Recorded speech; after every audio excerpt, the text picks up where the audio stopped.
Welcome everyone on this new episode of Let's Talk AI. Today I am with Andy Petrella. Andy, how are you doing?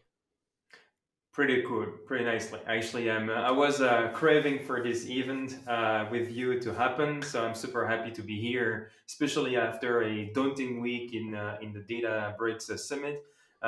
It's gonna be super refreshing to talk to you. Thanks a lot for inviting me to your episode. And thanks a lot for being here. I've seen a few posts of yours about the summit, and I will have some questions about that.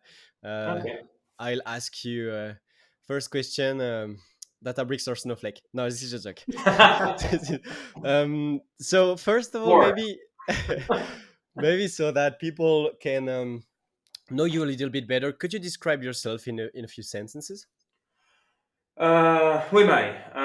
Andy Petrella, as you said, right? So I'm Belgian, born and grown in Belgium, despite my names. So I am a former mathematician, informatician, geomatician.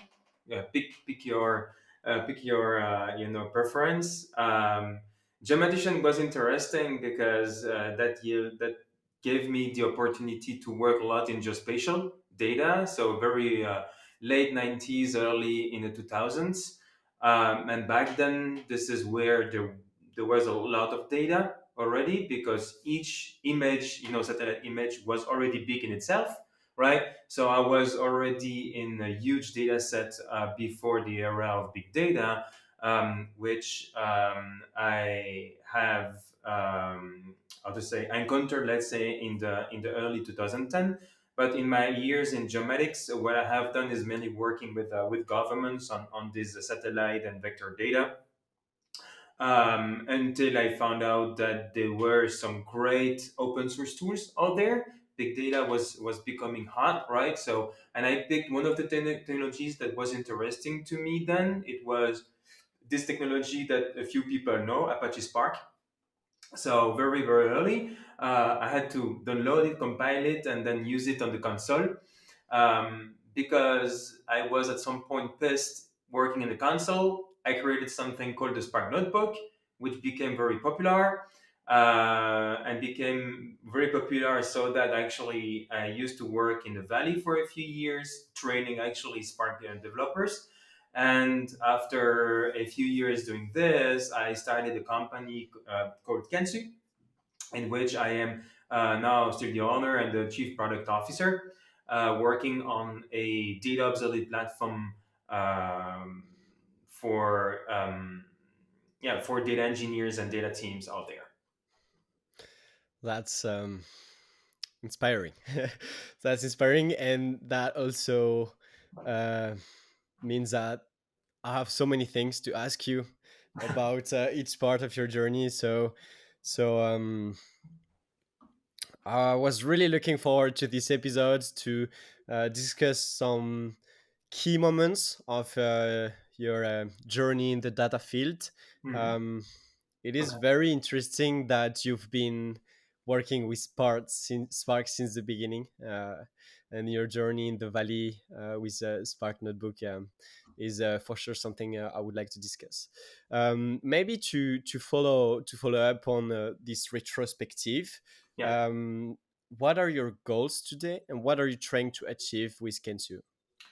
The goals of Kansu is very easy. So our mission is really to set standards, right?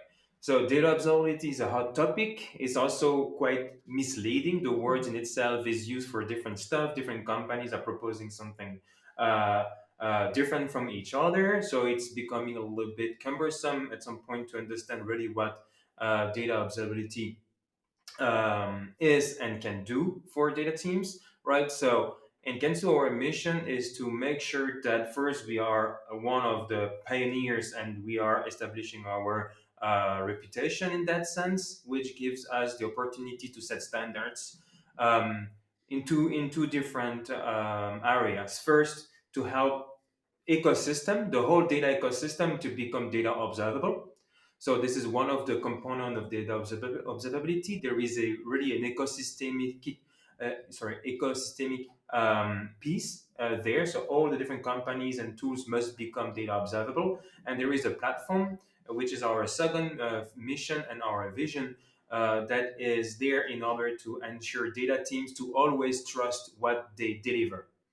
And there is potentially a sub question is what do data teams deliver? Hmm. Hmm. I will definitely ask you about data observability and all these topics.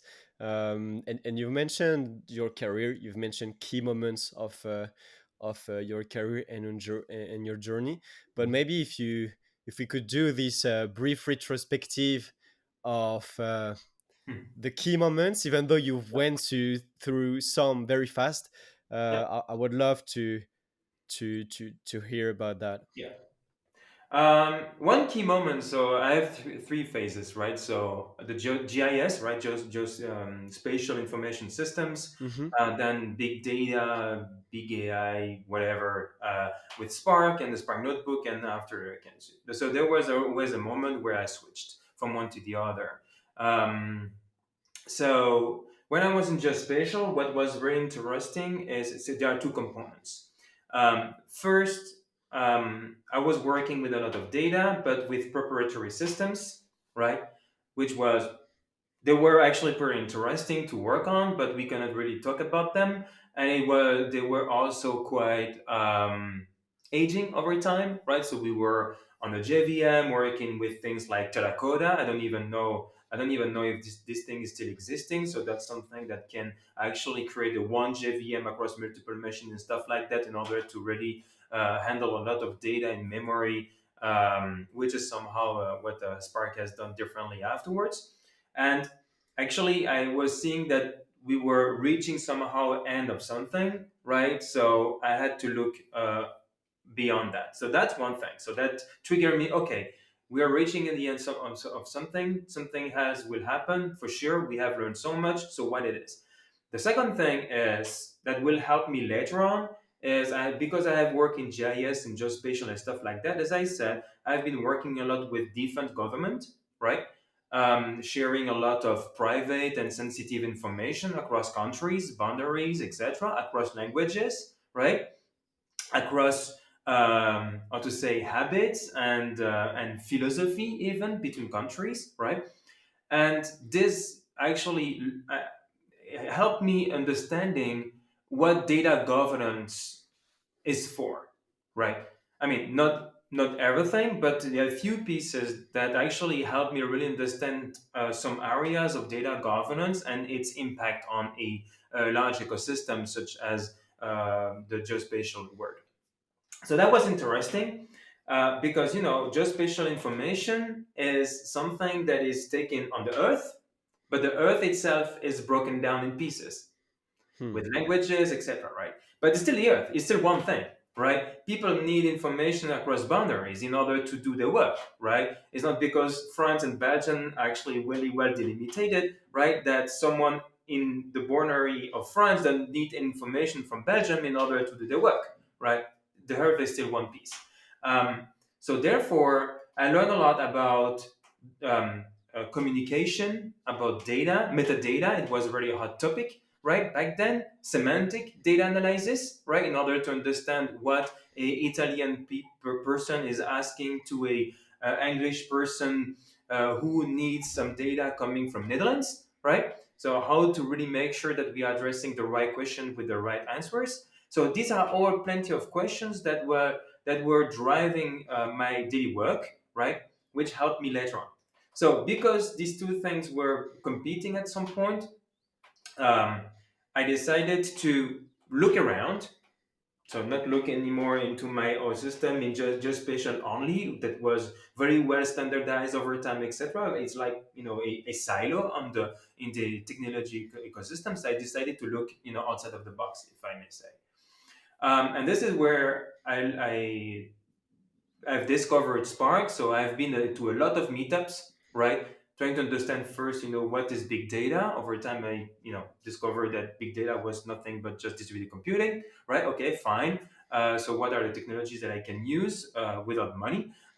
So therefore, open source. So I started looking around a lot of the open source tools, and I therefore started using Spark because, well, Let's be honest, right? Spark. Why Spark? Because I could start using Spark within minutes, in a way, right? So building it, of course, etc., take a bit of time, but after some point, I could just start the shell, and then write a few comments, and I could actually process data. So that was actually the trigger. It was not about memory consumption, fast or whatsoever. It was really about the ease. And this is where I started to understand, the value for engineers of a product. Like the ease of use is super important in order for an engineer to pick up something. So that was also a interesting discovery. So I decided, okay, this is going to be my job now. So I'm going to use this thing, and I will help the companies with needs regarding computing um, uh, metrics or whatever on large data sets. So that was very early, right? So 2010. So not a lot of companies here were really interested in doing this, or mature enough, but a few startups were, right? So I started working in startups, right, which was new to me too, right? So I discovered, a velocity, of work, and agile a little bit better. So this to say that at some point I had to deliver a lot of stuff on Spark, which was really immature also. And we were working mainly on the console, so it was not easy anymore to deliver something from the console, right? Mhm. Mhm. So something kind of clicked in my mind, like, okay, we need a product. So what is a product, right? And I started working on the Spark notebook in order to help the community doing something. So that was a pretty nice trigger. So I learned about the technology, but also about how to build a community of users. And finally, I would say the last key point, the important key point, was when I had a large community of users on the Spark notebook, right? I discovered what they were doing with it, right? Hmm. So mainly, it was back in 2014-15, so almost 10 years ago now, right? So people were really looking at Spark plus a notebook as an application that goes into production, Mhm. right? So nowadays it's kind of there with notebooks and Databricks, etc. But 10 years ago it was so far from there. And still we have the issue with Databricks, but I will come back to that later. So basically, I was saying, okay, guys, actually, you're deploying dozens of notebooks somehow in production.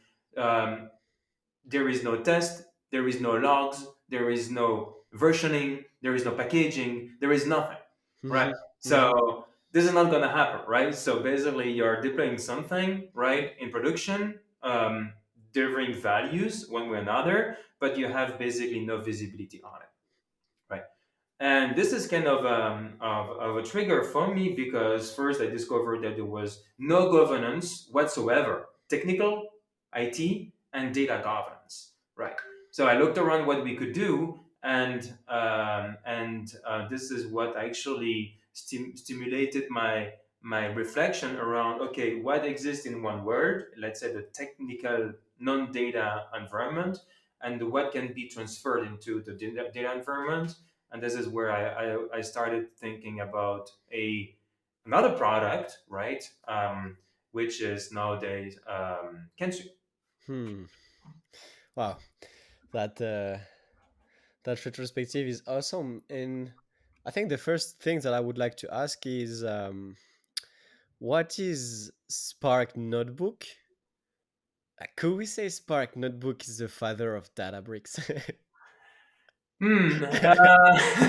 this is So this is a sensitive subject. I wouldn't say that the Spark Notebook is the genesis, let's say, of Databricks, because we kind of started at the same time, because the Databricks founder, Ali Ghodsi, Ian Stoica, and Mate are super, super smart, and the whole team, right? So not only them, right? So they saw, of course, that there is something needed in order to accelerate development and the usage of the Spark tool, right?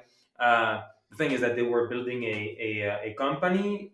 We need it right away, in the community. So there is the open source, or the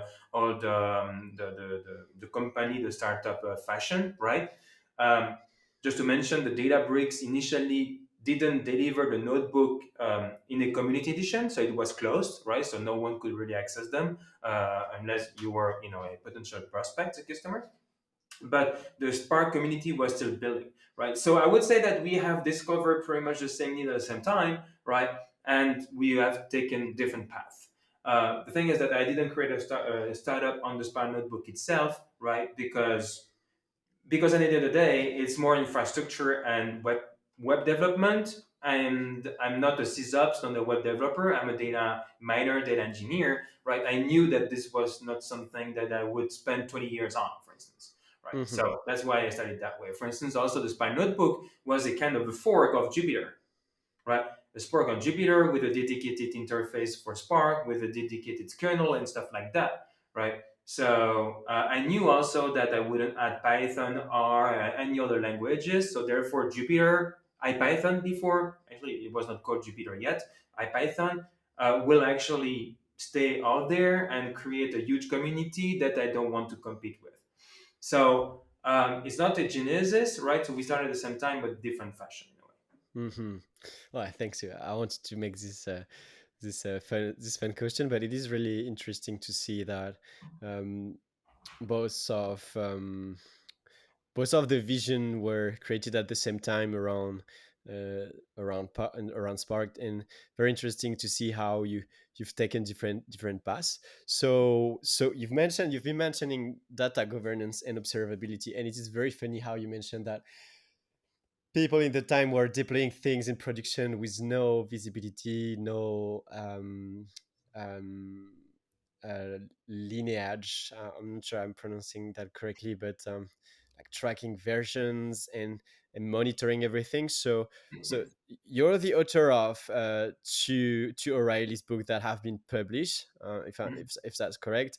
And one of them is observability.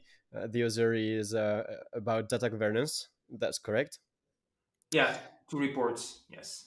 I would like to ask you about these reports. And when you mentioned data observability, Yeah. can you maybe introduce us a bit about what is data observability today, how it have evolved, Mm. and maybe some insights that you share in the report?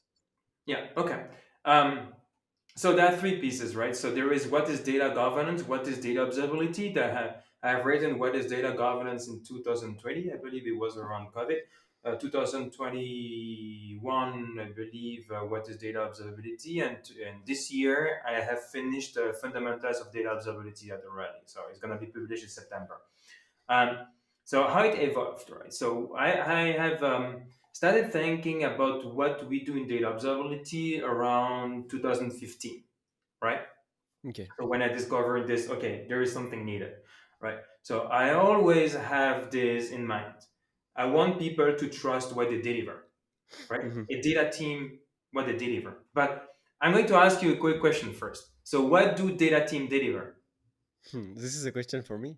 Yeah. That's awesome. So from my point of view, that team delivers value that is actionable to take real action, and it have to be trustful enough so that the actions I'm going to test are going to have an impact, or at least I'm going to prove that an hypothesis was wrong. This is what I would define. Okay. This is their goals, but what do they deliver? All right, what do they deliver? They deliver KPIs, segmentations, classification, clustering, to have a better understanding of the ecosystem, I Okay. guess. Okay. So basically, you mean that they are delivering data, Yeah. right? However, in reality, they don't deliver data. They deliver something that builds data, right? Hmm.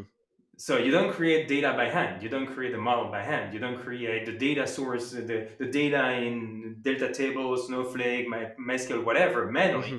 You Hmm. deliver something that will build the data, right? Mm. Yeah. So technically, what do data teams deliver, right, is something that creates data, right? And that's what they have to trust, because if they don't trust it, they cannot trust what they create, Yeah. right? Hmm. So that was always my motto, right? Okay, so I want people to trust what they have deployed, right? Because this is the generator of the value, right? So when I would think about, I was starting thinking about what needs to be done for data teams. I was thinking about this thing, right? So the application, the pipelines, whatever is deployed in order to generate the data.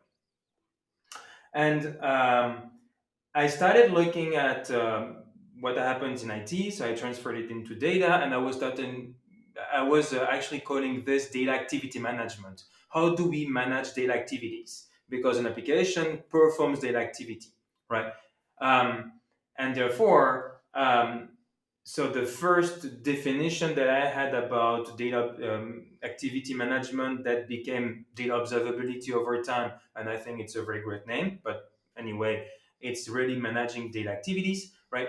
Um, was a making sure that actually applications are delivering information about what they do with the data, right? Mm-hmm. So you have something that is deployed, and this thing tells you right away what it does with the data and what the data looks like, right? This thing, so that an observer can look at it, right? So that was one of the first definition that I have provided back then. Rewind a little bit, right? So why did I started with why did I start with data governance? Because it was an area that was well established, right? That was an easy way for me to explain why this is important. Because Mm-hmm. lineage was there, lineage we didn't know, right? So was there very important for data governance because of CCP and GDPR, right? So that was an easy way for me to explain why, you know, we need to continue in this fashion and increasing the amount of information that are available for people to understand what's going on with the data, Mm-hmm. right? So that was a pathway to get there. Nowadays, the way I'm simplifying the definition or the explanation about data observability is data observability is one component of a observable system, right? So you have a system, right? And it has to become observable. That means that from the external world, you can look at it and understand what's going on, right? So, for a system to become observable, there is not only the information about what it does with the data that is needed, right? Mm-hmm. Mm-hmm. Because you may have problem with the data because the system itself is in jeopardy, right? Because Mm-hmm. you don't have enough memory, you don't have enough capacity, you don't have enough time, right? So therefore, in order to understand really how this system is behaving and observing from the outside world, right, you need several components. So you have the application component, you have the infrastructure component, you have the user and purpose component, you have the AI analytics component, and one of them is the data component, right? And everything is like touching each other, right? Because observing data means that you also observe the infrastructure, right? Observing application means that you also observe the analytics performed by the applications, right? So basically, data observability cannot be defined on its own. You have to put it into its context, which is the whole observability. What you need to do with data observability and all the other observability components is to make sure that when you put something in production, you can go off to bed. And you know you're gonna sleep, um, 8 to 8, whatever you sleep, right? Um, so you're not afraid anymore about being waked up, right? Because something goes wrong. um, Especially now that data is used around the globe, and then we start seeing night shifts. So you know what night shifts are, right? So basically, people are staying up night just in case something go wrong, right? So let's say that I have a strong team, I don't know, in Bangalore that has developed some pipelines, right?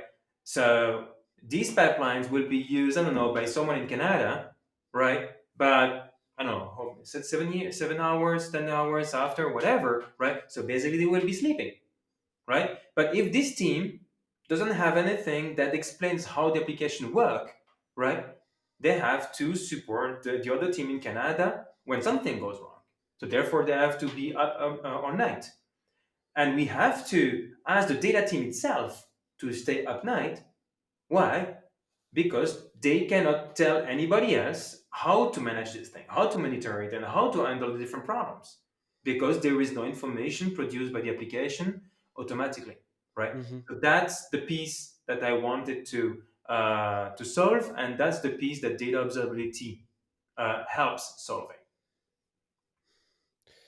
That's awesome. The first things I would like to ask about data observability is I have a lot of concepts that comes into mind right away. I'm thinking first of all in MLOps right now. Mhm. I'm thinking about the concept of data mesh, Mhm. and I'm thinking about data catalogs. Mhm. Um, so I would like to say it is maybe a too big question, like to relate the three topics, but um, could we say that observability is the MLOps on the entire infrastructure, the entire data, and everything you have that you need to visualize, first of all? So MLOps, right? MLOps, there is a component which is analytics observability, as I call it, right? So MLOps is about making sure that you can go fast in productions, CI/CD test, automation, etc., etc. There is one piece which is observability, making sure that the model becomes observable, right? Which is for me more in the analytics observability, right? But the model can go wrong because the data go wrong, right?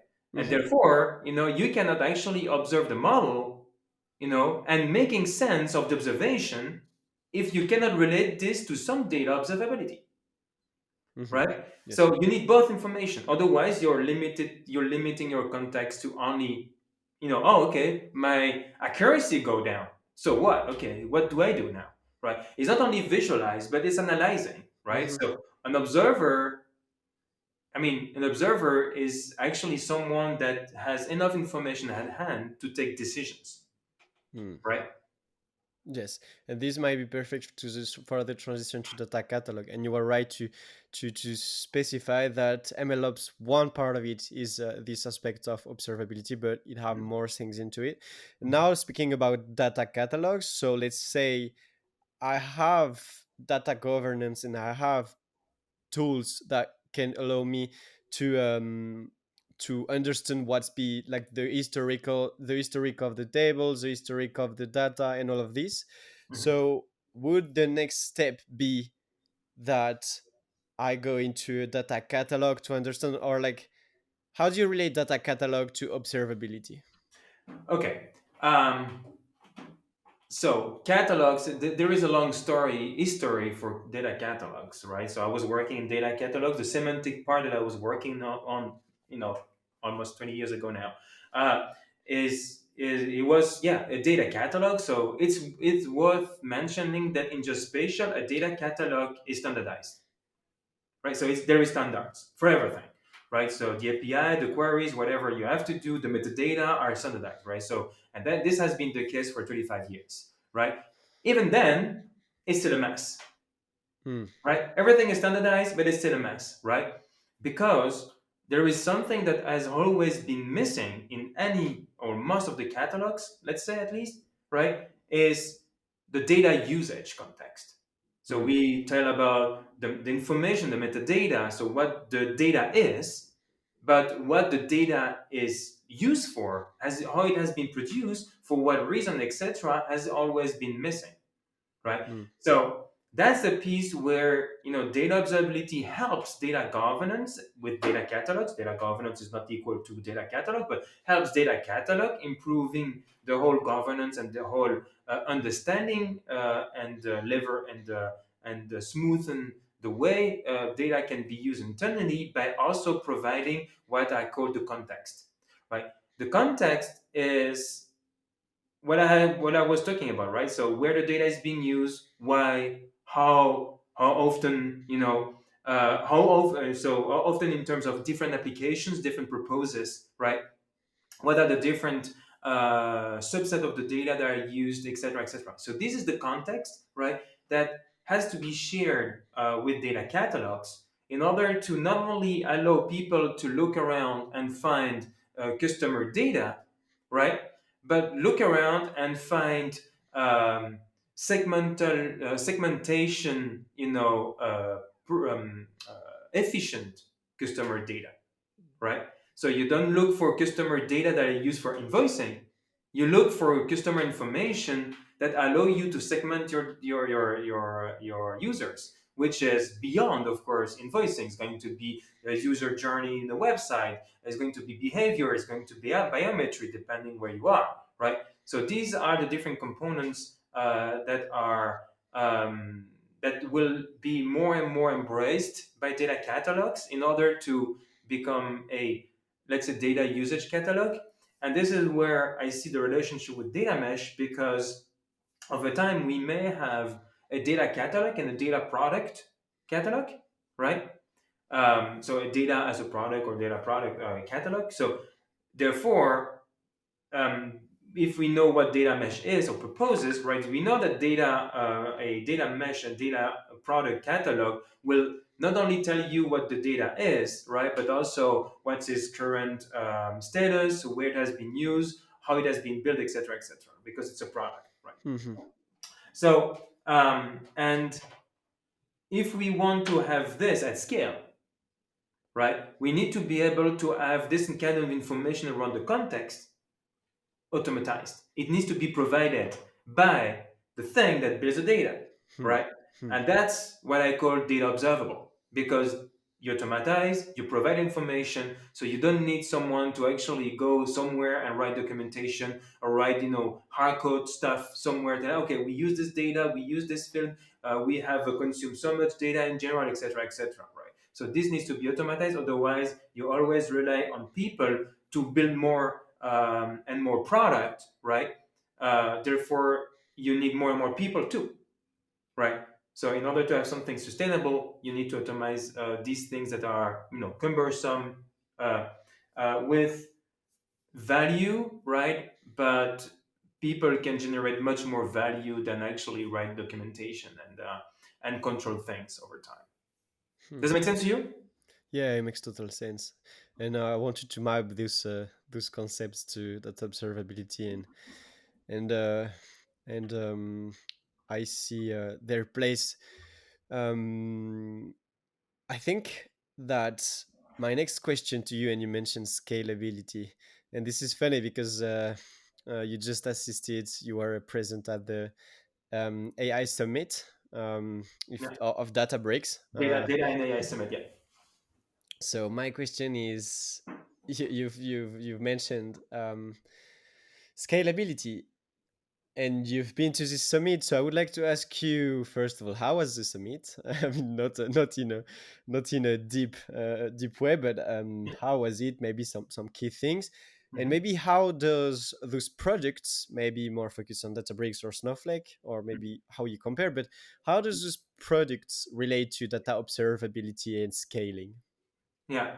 So first, the event was awesome, right? So 12,000 people, like-minded, right? So we had the booth, we had many people coming to us asking questions around data observability, etc. So that was great. So we could explain how Kensu works, and how different we are from the others. For instance, that was a perfect moment. So I would say that it's the very first event where I don't feel the COVID anymore, right? So people are very open as they used to be before 2020. Yeah, And I've been in the Spark Summit since 2014, so I see also, the evolution. So we yeah, were like 250 in the center of San Francisco, up to 12,000 in 9 years. Basically, that's actually impressive, and it doesn't surprise me because these people are very good. So they know their stuff. They know what they're doing, right? So the one thing that has the two things that were very important for me and interesting to me. The first thing is because first it has been driven by a friend of mine, Denny, which is the real open source of data tables and the final delivery of this uniform. So I don't know if you saw it, right? So the capacity to build metadata for the free systems. So that explains how open Databricks is, right? And how they can actually improve an ecosystem. They did it with Spark, and they continue with MLflow. They did it after with Delta Lake and with the Lake Houses systems, the Delta Lake tables, and now with this thing, right? So that's actually reflects the soul of this company. The second thing is the Lakehouse IQ, right? So which was also quite expected from this company, right? Because again, they know their stuff. But the Lakehouse IQ is so in line with my vision around what we can do with data, and especially with LLMs recently, that I was very happy to see it coming together. Well, it's gonna take time to actually land really, but actually seeing these ideas putting in front of so many people claiming we're gonna do this, right? That's a great statement. Actually, this is super exciting to me. So, and Lakehouse IQ, right? So, for people who may not have heard of it, right, is basically a system that learns about the company, right? It learns about the company. It takes information from different systems, corporate documents, from data, from whatever, in order to really attach meaning to data and therefore also meaning to questions and therefore return valuable data, right? And actionable data, right? So very in a few sentences. And Kensu means sustainable knowledge. That means that the knowledge of the company remains in the company. The knowledge of the company remains in the company and is not gone because people leave, right? Or because people may not have, done the right stuff in order to keep the knowledge in the company. And that's what they're doing. Basically, because now everything that people are doing, which is in a way data governance, right, is included into the context that is going to be used by Databricks. And I'm super happy because they have a lot of observability features on there, right? The one thing that is still missing, we're providing it. We're a Databricks partner, so that just told me, look, actually, there is a great partnership ahead of us and some very interesting years of collaboration. And I'm really craving for the first CEOs to ask, okay, just give me what is the what is the projection of the next quarter financials based on the information, and the CEO will just believe what the system tells them. So it's gonna take time, right? And for this to happen, and this belief to happen too, right? We need to make sure that whatever is delivered is trustable, right? And well, basically, I saw that you know uh, they were doing things that I didn't heard before, right? And that was refreshing. It was not, Hmm. oh, we're going to deploy LLMs. Oh, they're already one step ahead of it. Yeah. Yeah. Yeah. I'm still thinking about what you just mentioned. My mind is a bit challenged. No, Sorry it's about it's that. it's it's so it's so interesting that I was thinking literally how good of an infrastructure companies need to have for that to be a possibility. I'm a CEO and I Mhm, go into my computer and I mhm, open the command and I say, all right, what is my prediction for next month? mhm. What are my whatever I want to know? Yeah, And the system will just automatically. I would assume that there is a big part played by LLMs here, but I would assume, yeah, how good does an infrastructure needs to be? And like being having a lot of visibility on these, how what is the gap between how good should infrastructures be compared to how the infrastructures of a lot of companies are, and what mhm. are the challenges that that you see the most with data observability and this kind of hope and Yeah. intention to execute this type of technology and requests. So I'm going to make a relationship with something called process mining. All So I right. don't know if you know what process minings No, I are, don't. right? Okay, process mining is very interesting. So you look at companies such as Celonis and stuff like that, right? Yes. These companies are taking audit information from queues at the reception, so a lot of audit information, and try to rebuild the processes. How people are behaving and what are the different steps that needs to be taken, Hmm. right?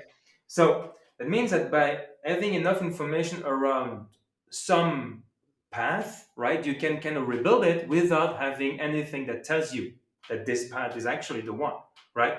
And afterwards, you can optimize that, right? The thing is that the audits are actually telling you things that have happened, right? So you cannot claim that they didn't happen. Say they have happened, right? And if they happen often enough, right, that means that it works, right? It doesn't mean that it works efficiently, optimally, but people are getting in and it works, right? Hmm. So that's something like that that we can actually translate into data and AI with these LLMs, right? Basically, what we need in order to achieve this. So that's my. So I'm not in the secret of these companies, but I'm kind of in how to say, not inferring, but interpolating here, right?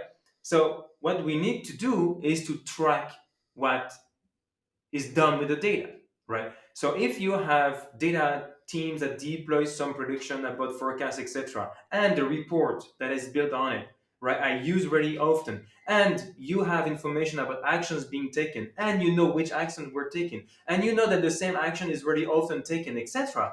Therefore, statistically, these things are getting importance into the context. For LLMs, this is super important, right? Hmm. So it is kind of weight, right, in the Yes. space. Hmm. Therefore, right, by having enough information about all these things, you think about it like a probabilistic graph, right? So Hmm. if you see all these things happening, right, the a priori probability is pretty good that something can be proposed, right? So that's basically what we need to do. So in order to do this, not only we need data about our customers, but we need also data about what we do internally with the data of our customers, Hmm. right? And with this, ChatGPT, now, how much we can achieve, Yeah. with these kinds of models, such as GANs and noise denoise models. Yeah. Does it make sense to you? Does it relate to you, or Yeah, it totally relates. I'm thinking on the pieces of that and like how to build them. look I'm at Unity? So that Unity. was great. So you look at Databricks Unity, what they want to do with it, right? So basically, it becomes a context database. Hmm. It's not a data catalog per se. Yeah. It's Hmm. a context database. Yeah, and I truly understand how the weight of the systems and like how often do they repeat themselves, and like if you define specific metrics to know the quality and like all these kind of things, then you can automatically generate a piece that understand your entire system and evaluate weights and can tell you what makes more sense.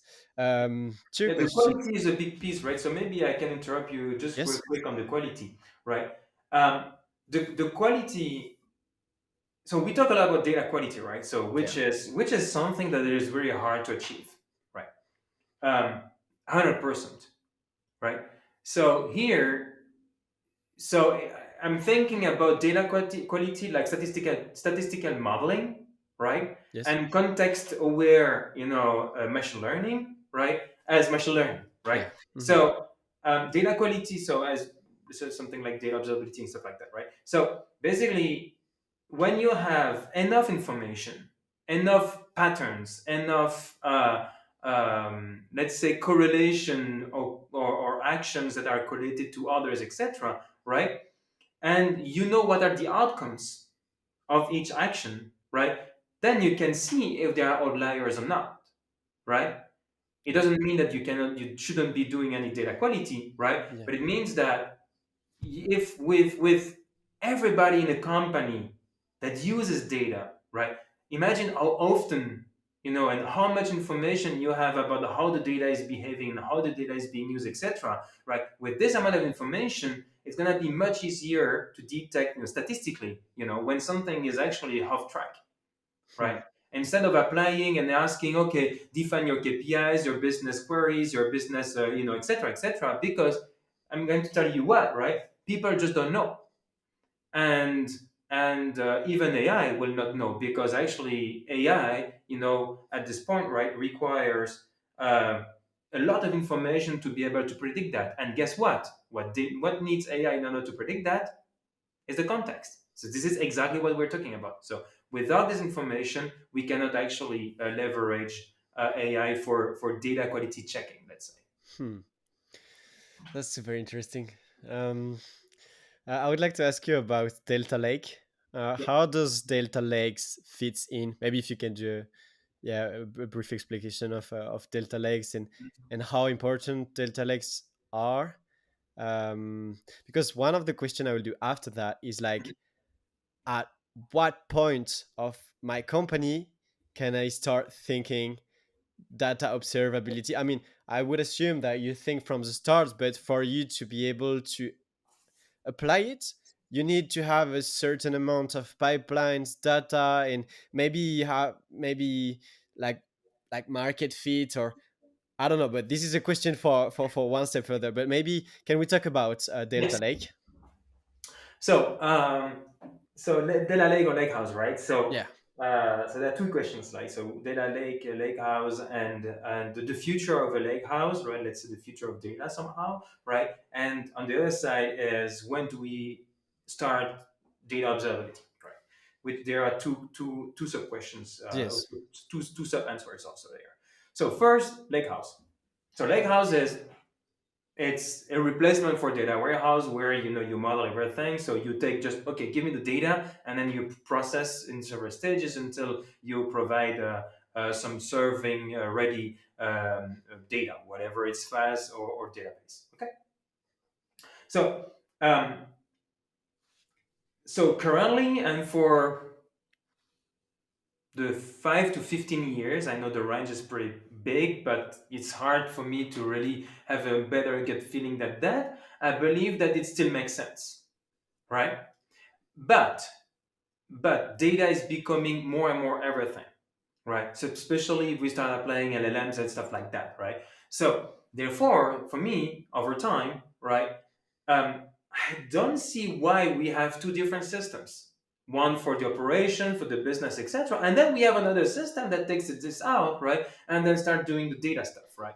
So I just see on one thing, especially with streaming, with the capacity that we have now, the power, the computation power, I mean, and etc. Right? I just see one thing is that we kind of at some point we merge everything back together, right?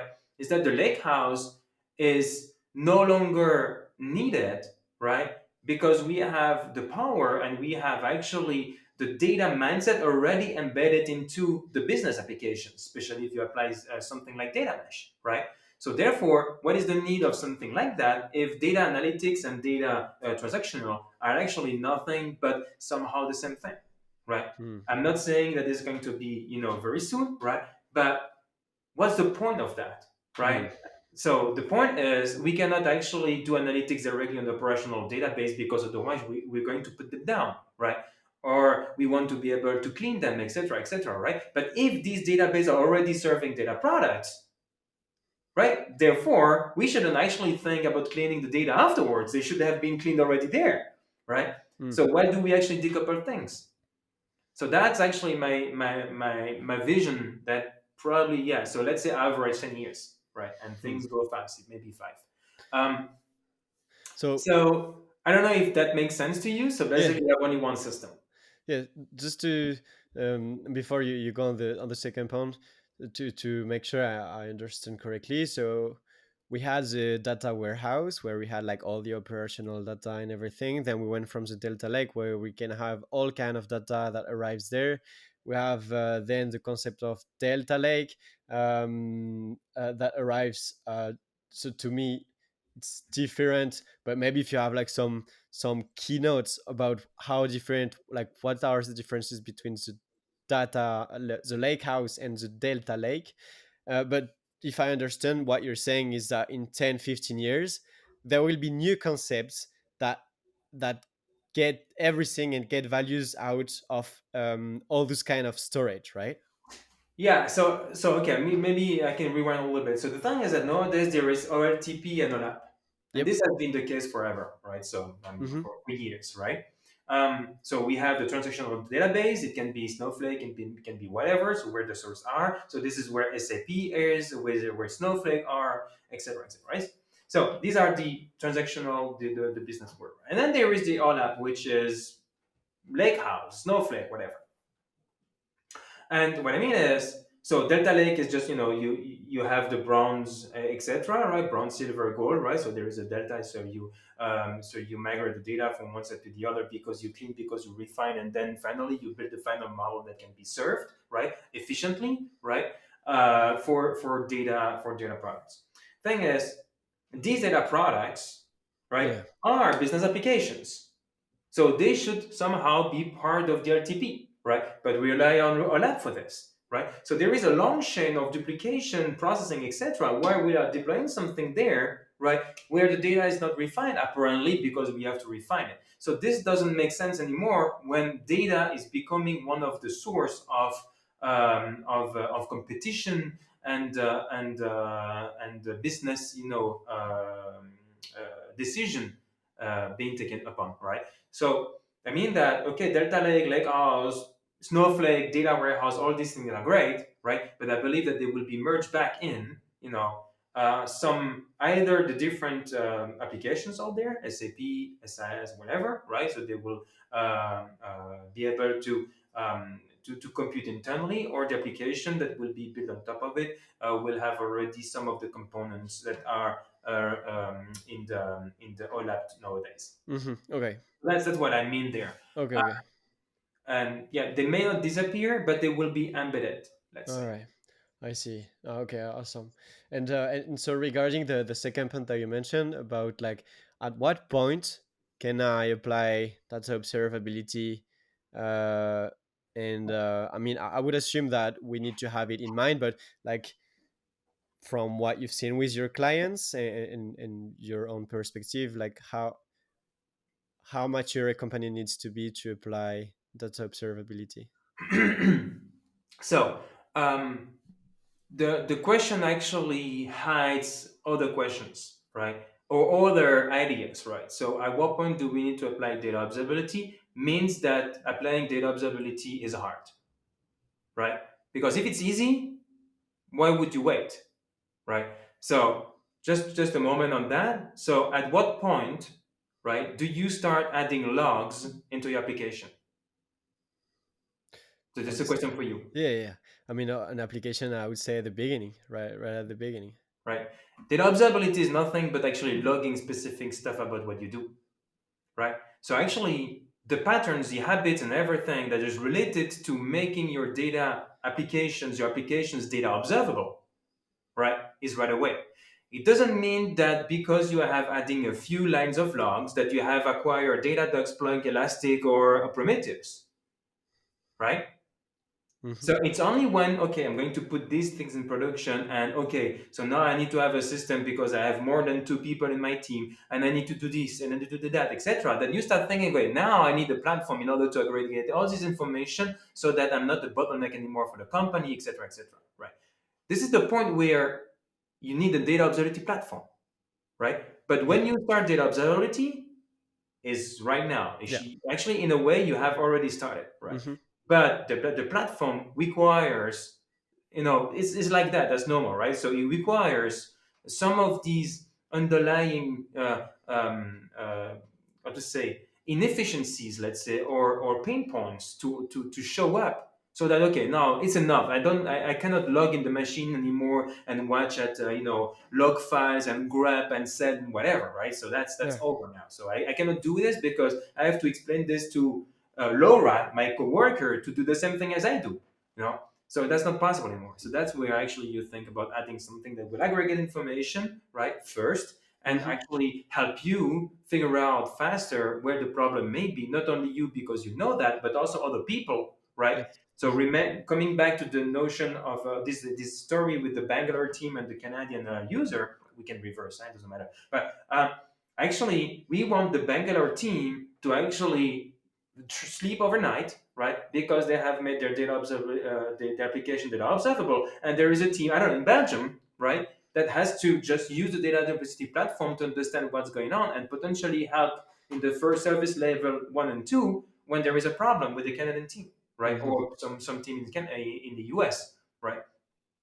So that's actually the two components, right? So first, data observable, just do it, right? It can be easy. It's easy in Python. It's easy in Spark. It should be easy with any tool that you use, right? And that's where I was saying very at the beginning that our mission and vision in Kensu is to help setting standards so that every company and every SaaS application and every framework made their stuff actually data observable, right? Pretty much like it has happened with lineage information, right? You know that nowadays most of the technology out there has an API in order to have an API in order to provide information about lineage, right? Yeah. Just extend it to metrics, to context, etc. Right? So that's the piece that is missing. And when you have this, you will actually discover relatively quickly, that the data observability platform is relevant because, well, basically you offload some of your work, some of your concerns and anxiety to this platform that is tracking actually that some stuff are not happening. Hmm. That's actually the statement. Hmm. Does that make sense to you? Yeah, it makes sense. Thanks for explaining it so well.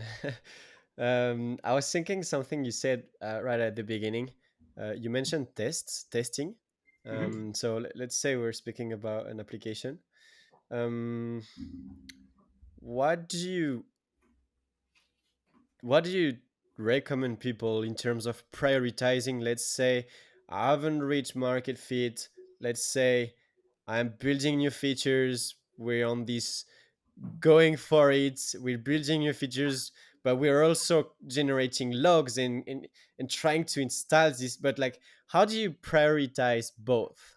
And like, how do you go about prioritizing? Maybe not getting into details, but in general. Uh, so there is a kind of okay. The question is about the test or using data observability platform, right? Hmm. So the test made me record it about like the test is the reason why I ask in the first place, but Okay, okay, I would ask more generally in terms of okay, okay. So I will try to follow the same pattern. Um, Tests. When do you start writing test in application? the beginning. The beginning, really? I mean, maybe a bit later on. Yeah. Maybe Okay. after, let's say after the proof of concept and the few first users. There you go. So that is something generally, right? So with data. So actually why you do this because it's not worth putting a lot of effort in making sure that everything works properly, etc. If you don't know it's gonna be used. You Yeah. accelerate your time to value just to make sure that it's there, right? It doesn't mean that test-driven development doesn't is not relevant, right? It's still super relevant, right? It doesn't mean that you have to use everything in the test driven development. You can take some pieces, right, and then you can apply them at later stage, for Hmm. instance, right? You know that you're going to have some technical debt, right? But time is money, especially when you are initiating a new product, etc., right? So that's the thing, right? And if we think about data product as products, right, every product has to go in production, fairly early in order to test it, right? Hmm. Hmm. Because you know that expectations, right, are not very well defined, so they don't know exactly what they want or how they're going to be using it, etc. So that's where actually you want to go fast, and only after, when you have defined some boundary conditions, you start testing, right? Okay. That's actually how we work, and that's fair, right? Thing is that with data testing, right? So it's pretty hard. So what means data testing, right? So in my opinion, data testing can be decomposed into two things. So data testing is functionality testing based on data. You test that your functionality works as expected given certain data set, right? So it's a priori and you check the a posteriori is fine, right? So you don't test the data. You test that your logic is actually clean. Hmm. It respects your business logic and it respects the expectation of your users given a certain condition, right? It's like given data. Um, However, data change all the time, and expectations change all the time, and decisions that want to be taken are changing over time, right? So these things cannot be tested.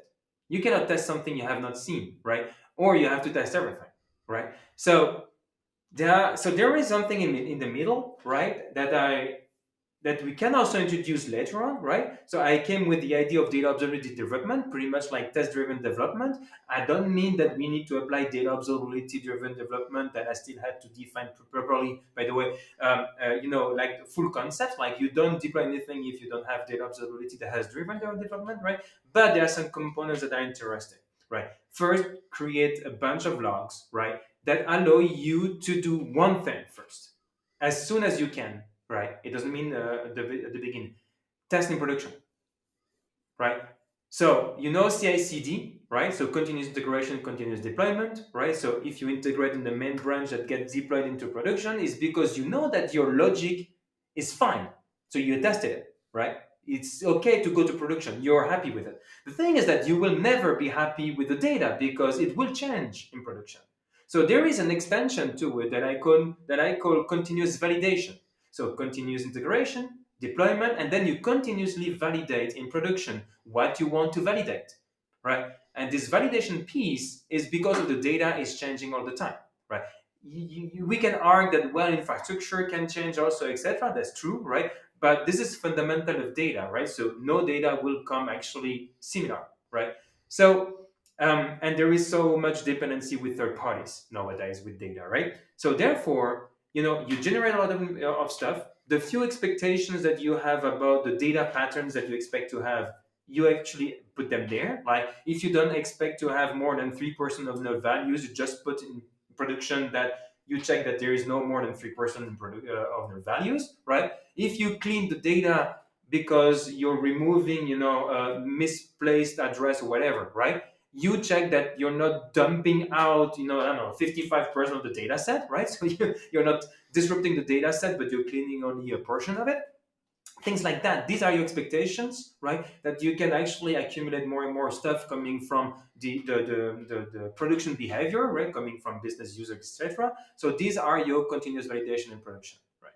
So that's the thing really that can be done, right? And if there are some stuff that requires of business logic changes, right? This is where a test becomes important because you're again testing a new business logic given a certain data set, right? Mm-hmm.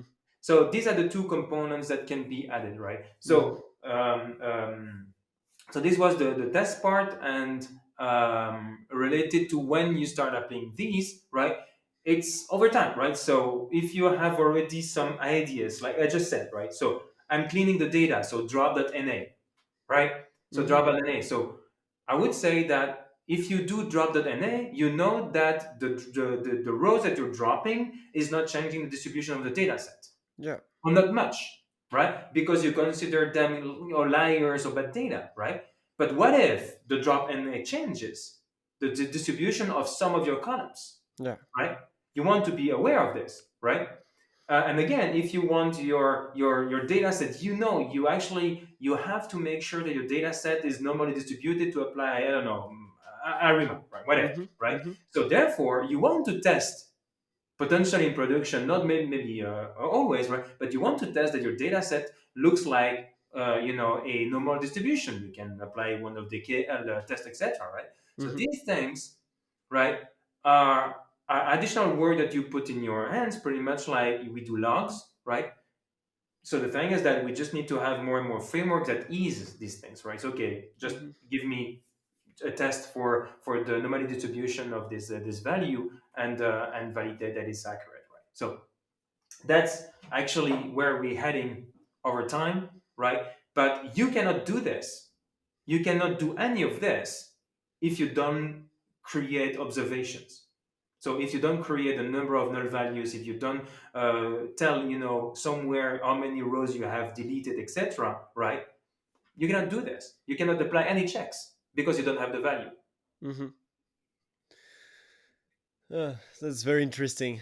I would have so many more questions about it. Um, but we've been about around an hour and so, and I know you have You have other meetings and Yeah, I can everything. talk forever too. So I guess that we can wrap it up now. So at the end of the podcast, I have three questions that I like to do. Those are very simple questions, but before doing those questions, I want to thank you a lot for coming on the show. It means a lot for me, and I'm sure for everyone who is listening to learn from you. So thanks a lot for sharing and taking the time to coming by. It is very much appreciated. No, man, actually, this is me to thank you. So love the questions, I love the energy and the discussion. So great show. So thanks for having me here. And that means a lot to me. My three last questions. The first one is, do you have any tips for someone who is just starting the field? Um, so in terms of tips, I would say that always think, what comes next, right? So in order to anticipate as much as possible, right? So we're very at the corner or something in IT and data, right? So we see with ChatGPT, with LMs, etc., right? So think not outside of the box, but think, two steps ahead, right? So what will happen next, and then next, right? Because actually, we work for 40 years, right? I'm halfway there, right? I still have 20 years to work, right? So we need to actually make sure that we have something fun and valuable actually to work on, right? So think about that, because if you don't do this, you will not be ready when you will need to actually do it, right? So you Mhm. will be forced, you will have to catch up, etc., and you will be in the second wagon, if not the third or the fourth. All right. Thanks a lot for these those great advices. Um, do you have, if someone wants to know more about you or reach out, do you have social that you prefer, or do you have your books that we can find, or what are your resources that we can find on the Yeah. internet? So there are a few. So there is on Twitter, I'm Nutsab. So and three O's TSAB. I'm on LinkedIn, quite active on LinkedIn. My email is also available on the website Kensu.io. So on the website currently, we can for year again. I believe you will be able to download the book freely. So the book will be released on paper in September, but it will be available on ebook a little bit earlier. I will be in Big Data London for the European out there. Don't hesitate to bump on me, and I'm really happy to chat with like-minded people, especially if you have a beer in hands and you have a second one in the other one that I can drink. Um, so no, and so now that I have more time, that the book is done, I still have Kensu, but I think I will have more time. I'm thinking about starting a Discord and a Twitch channel. Going after some technologies. So stay tuned. I may start it, and it's going to be just chilling and then look at the data technologies and potentially inviting people like you, Thomas. Why not? That sounds wonderful. I'm looking forward to come on your Twitch channel. And last questions, and let me emphasize again, um, thanking you coming on the show. Last question: do you have a message that you'd like to share to the Let's Talk AI community? Stick to it. Right? Stick to it. Invite more people. So we need communities like this. You're a great host. You have great questions, thought provoking questions. That's great. So we need more of this. We need to share afterwards too. So don't hesitate to invite more people and to reshare as much as possible. Please feed the LLMs algorithms out there with new ideas, right? So otherwise we're gonna become idiots, right? So that's my message. Keep growing. Thanks a lot, Andy, for your time, and I wish you to have a wonderful day. Yeah, likewise. Thanks a lot.